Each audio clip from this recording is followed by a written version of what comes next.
السلام عليكم، مرحبا بكم خياتي. اهلا سلامتكم في قناتي. نرحب بالجميع، ان شاء الله تكونوا كامل بخير وعلى خير.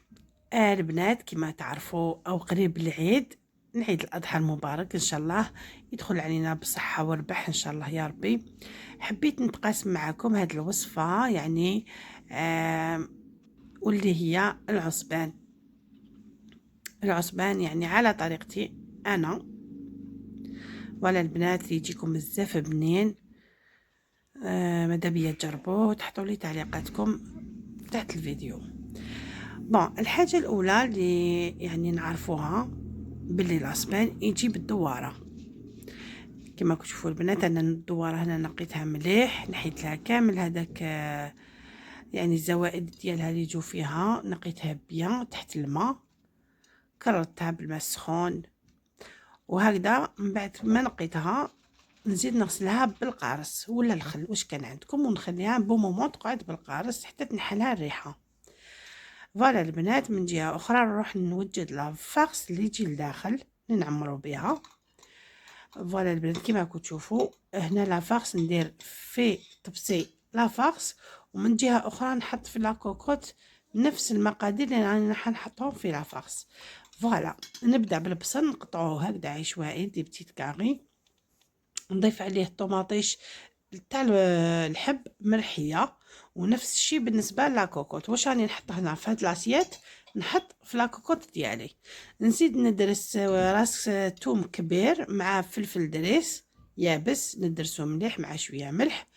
نحط شويه هنا في لاسيات ونزيد شويه في لاكوكوت. ندير هنا خليط بين حشيش شوربه والنعناع.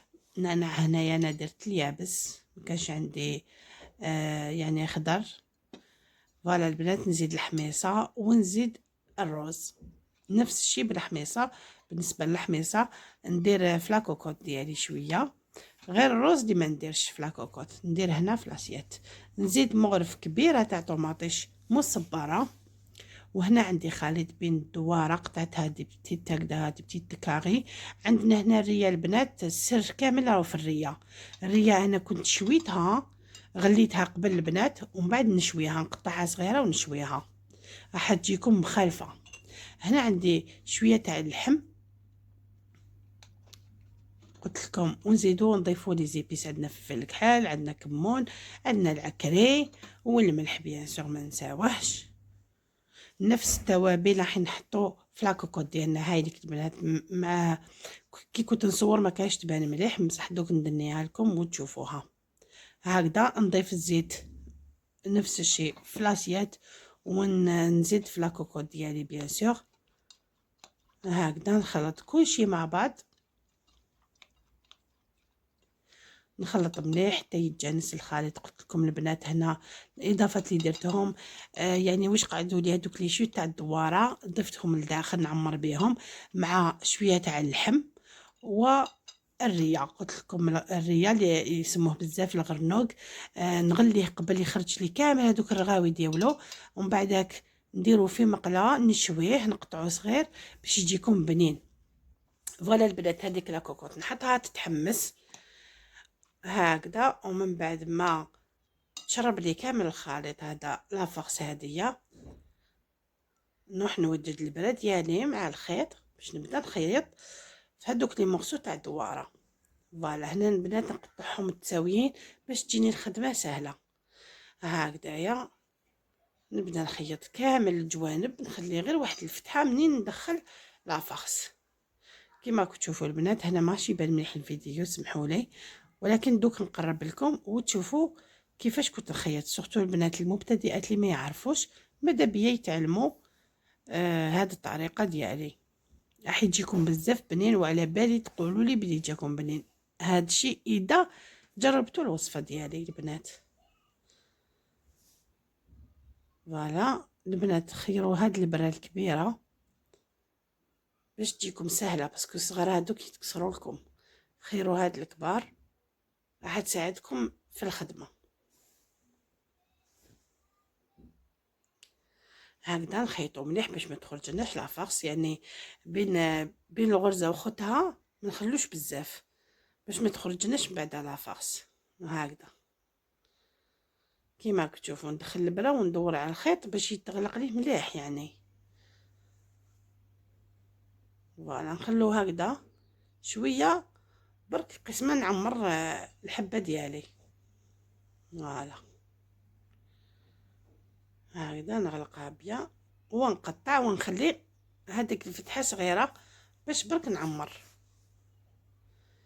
فوالا البنات انا درت لا كونتيتي ديالي خيطتها كامل هكذا ونبدا نعمر فيها في هذاك الثقب اللي خليته هكذا نعمرهم مليح البنات.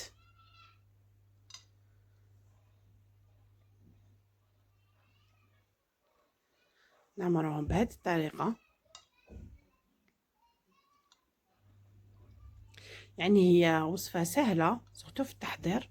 عندك مع الاول كي تنقي الدواره صح تشد لك اليد وكاش نهار نوريكم كيفاش نقوا الدواره نقوها مع بعض بطريقه سهله يعني البنات يعني اللي ما يعرفوش ينقيو الدواره.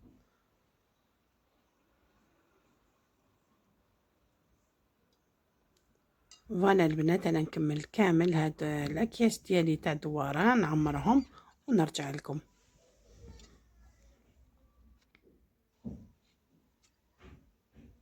فوالا البنات من بعد ما كملت عمرت كامل هذيك الاكياس تاع الدواره هنا نبدا نخيط هذيك الفتحه اللي خليتها اللي عمرت منها نغلقها مليح البنات غلقوها مليح باسكو من داك كيما تخيطوهاش مليح راح تفتح لكم ويخرج كامل هذيك لافاس في لاصوص ومن بعد يخسر لنا كامل الطبق. هكذا البنات من بعد ما عمرتهم نثقبهم كامل نثقب هذيك الحبه كامل من الجوانب.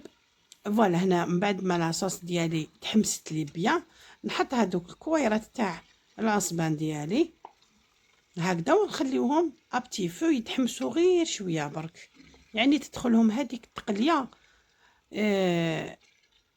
باش تدخلهم البنه يعني. نقعد هكذا نقلي فيهم واحد 9 مينوت هكذاك حتى تدخلهم كامل هذيك التقليه ومن بعد نمرق بالماء سخون كما العاده توجور نقول لكم توجور ديروا الماء سخون في طيابكم هكذا باش ما يتكرسلش اللحم ولا الدجاج ولا مام الحميصه يعني ما يتبدلهاش الماء يكون سخون بعد يرجع بارد الوغ يتكرسل الطياب. هكذا يعني نمرق مليح ونغلق عليها مده واحد 20 مينوت في لاكوكوت البنات اللي ما عندوش لاكوكوت يعني حتاخد شويه الوقت. فوالا البنات من بعد ما غلقت عليها ها هو الشكل الاخير ديالها. شوفوا الله الله هذيك المرقه ما شاء الله تجيكم مجمره البنات خليوها المرقه حتى تختر هكذا الحميصه طيبه زبده والعصبان ديالي كيف غير مسيتو هكذا لقيتو طايب سي بون طفيت عليه وقدمتو هكذا معكم البنات ان شاء الله يكون عجبكم. ان شاء الله تجربوا هذه الوصفه وتحطوا لي تعليقاتكم اذا كان عجبكم. ها هي البنات قسمت معكم حبه باش تشوفوا كيفاش جا هذيك الريه يعني كاين بزاف اللي ينحيوها ما يحبوش ياكلوها تلمو ديروها هكذاك خضره الوغ كي تشويوها راح تطلق بزاف البنه ديالها. فوالا لحقنا على نهايه الفيديو ان شاء الله يعجبكم البنات ان شاء الله يدخل عليكم العيد بالصحه والرباح ان شاء الله اجمعين جميع الامه الاسلاميه. صحه عيدكم مبارك وكل عام وانتم بخير وعلى خير ان شاء الله. ما بقى لي غير نقول لكم مع السلامه البنات ان شاء الله تلاقاو في فيديو جديد ووصفه جديده كما العاده. مع السلامه.